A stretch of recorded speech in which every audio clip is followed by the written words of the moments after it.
Hey guys, today we're currently in Asakusa, Tokyo, where there are a lot of tourists coming from all around the world, and even Japanese people visit here for sightseeing. But today I'm going to show you things that we can't miss out in Asakusa Sensoji. There are so many things that people don't really know, and there is no description about it. So if you watch this video, you can know what you should watch here in Asakusa. And by the way, I'm now from Travel Japan Together. So yeah, let's start the video. So there are so many people wearing kimono, and if it gets warmer, like in summer, we wear yukata, a little lighter version of kimono. But today it's spring, so people are wearing kimono. But the thing is that we need to check out this giant red lantern called Kaminari-mon. It's such a nice place to take a picture and stuff, but at the same time you have to experience that, like a cultural thing if you're in Japan. So this temple is actually from Kinryuzan, meaning Golden Dragon Mountain. And actually inside this lantern there is a dragon caving. Did you guys know that? I didn't know that. Yeah, actually people just walk through the gates and stuff, but you should definitely check out the dragon. And what's written below the lantern? So it's written Kaminari-mon, meaning Thunder Gates. Thunder Gate, right? But what's written below the Kaminari-mon gate? Oh yeah, it says Matsushita Denki. It's an electric company based in Japan. Now it's Panasonic. Why Panasonic name is here? Could you tell me the reason? Because it's donated by Panasonic. Oh. Yeah, that's why they put the name here. Oh really? And it's actually replaced every 10 years. So this one is from the 2020. Oh really? So it looks very old, but it's not so old. Okay. Yeah. Ah, I see. There's a supporter for the temple. Oh yeah, kind of. Okay, let's see. Yeah, the dragon. Look at the carving. Since dragons are gods of water, people began to worship them as guardians to protect the temple from fire.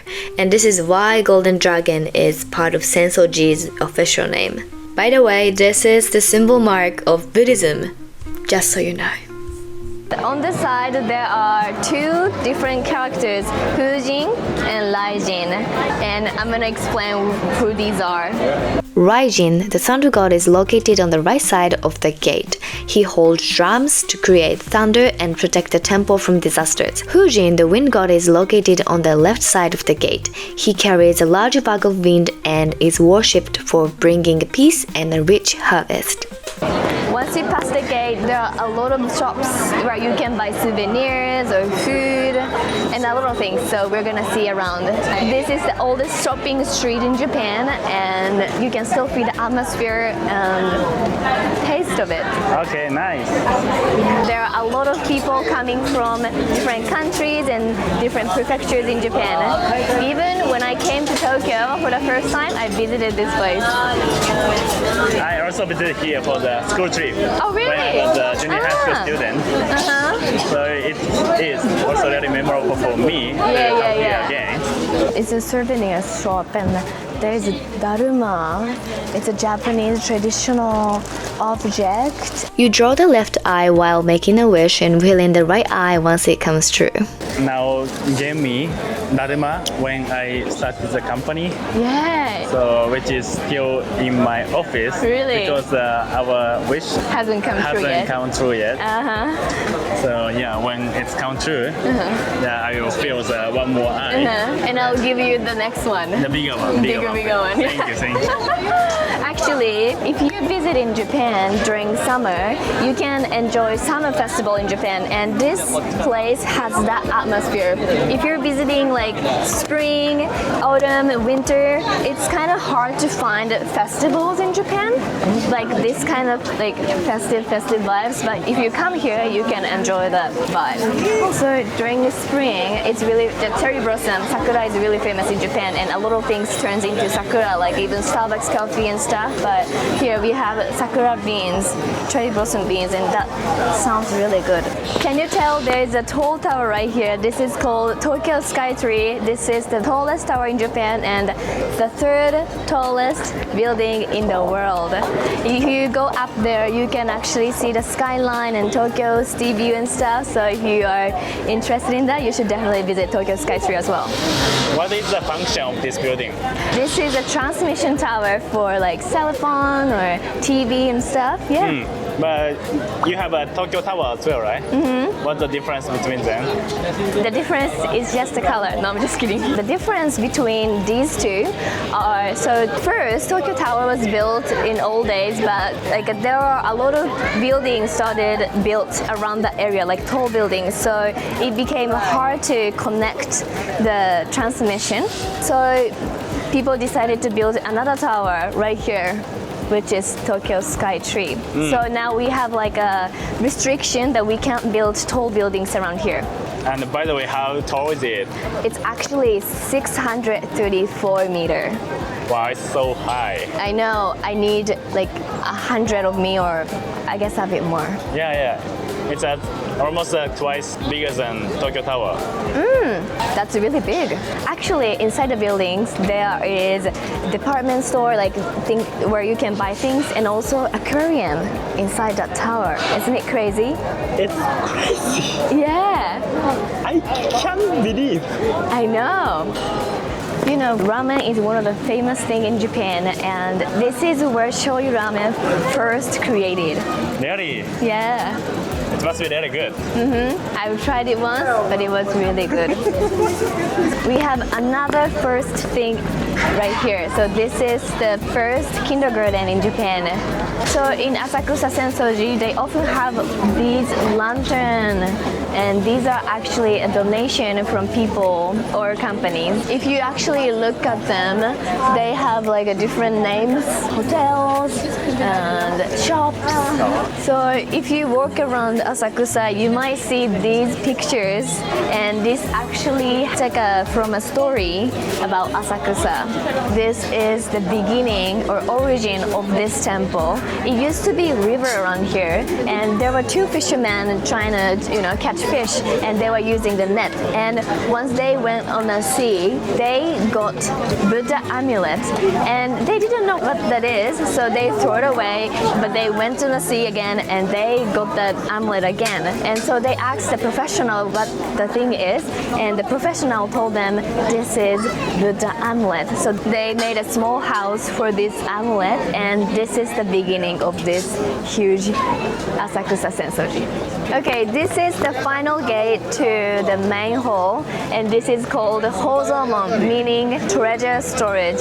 And actually on the second floor there are a lot of treasures hidden, and you can actually see them sometimes in Ueno, like a gallery. But if you pass the gate, you can finally see the main hall. Awesome. This is 5-story pagoda in Asakusa Sensoji. Originally built in 942, the pagoda has been destroyed by fire and rebuilt numerous times throughout its long history. The present pagoda was reconstructed in 973 using reinforced concrete. This is the center of Sensoji. You can actually try to pull a fortune telling or buy lucky charm and stuff. Jokoro, where you can expose any body parts to purify yourself. So for example, if you're having like a painful elbow, you can, expose your elbow to the smoke, and this part is gonna be healed. And I wanna be smarter, so You don't need. smarter. You are enough smart. Thank you. But I need to be much smarter. Okay, so I'm gonna show you how to purify yourself before going to the main hall. You see this kind of places when you visit temple and shrine. This place is called Chozuya. This place is for purifying yourself before going to the main hall. So I'm gonna show you how to do it. Please scoop the water from here. Then please wash your left hand first. Then after it, right hand. Then pour the water into your hand. Then wash your mouth. Then wash the stick for the people who use next time. Then that's it. Please don't do it here because it's gonna be dirty. So please do everything here. Then you don't get the water turning over. So this is how to do it. If this video is useful for your Japan trip, please don't forget to hit the like and don't forget to subscribe. Now we can go inside the main hall since we purified ourselves. Actually, from here we're prohibited to take pictures or videos, so On the in our Asakusa- tour actually, we actually go inside the hall and explain how to pray at shrines and stuff and actually do the praying all together. So yeah, I'll see you guys later. Oh hey, I'm back. I finished praying inside the main hall, but so let me tell you how to pray at temples. You know, there are shrines and temples and they have different rules or rituals to pray. And at temples, you're not supposed to clap your hands because it's considered as rude. So you just put your hands together and pray. Be quiet and enjoy the moment, the silence, and you're good to go. We are currently standing in front of this big gate, Niten-mon. This is actually one of the oldest gates at Sensoji, and it's a national important cultural property. If you look at all the two figures, Fujin and Raijin, they're actually pretty old. Is it older than the one we pass? At the first gate, yeah. This is Asakusa Shrine. It's built right next to Asakusa Temple. Its temple is right there.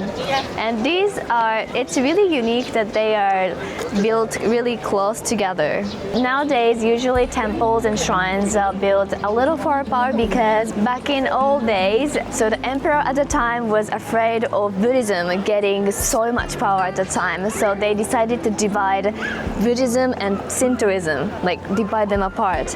And so that's why we have two temples and shrines a bit far away from each other. But this is one of the places where we have these two really close together. This is for 3 people, the 2 fishermen that I told you guys earlier in this video, and one smart guy who told these 2 that they should build a house for the Buddha amulet. Alright, so this is the end of this video. Thank you so much for watching. We visited the main parts of Sensoji in Asakusa, and actually there are more places that we can explore if you go this way, but we'll be explaining them in another video.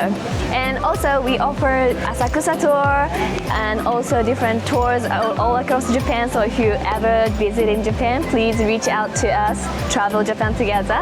And yeah, if you have any questions or anything, just leave us a comment and don't forget to give us a thumbs up. Bye guys! Travel Japan Together.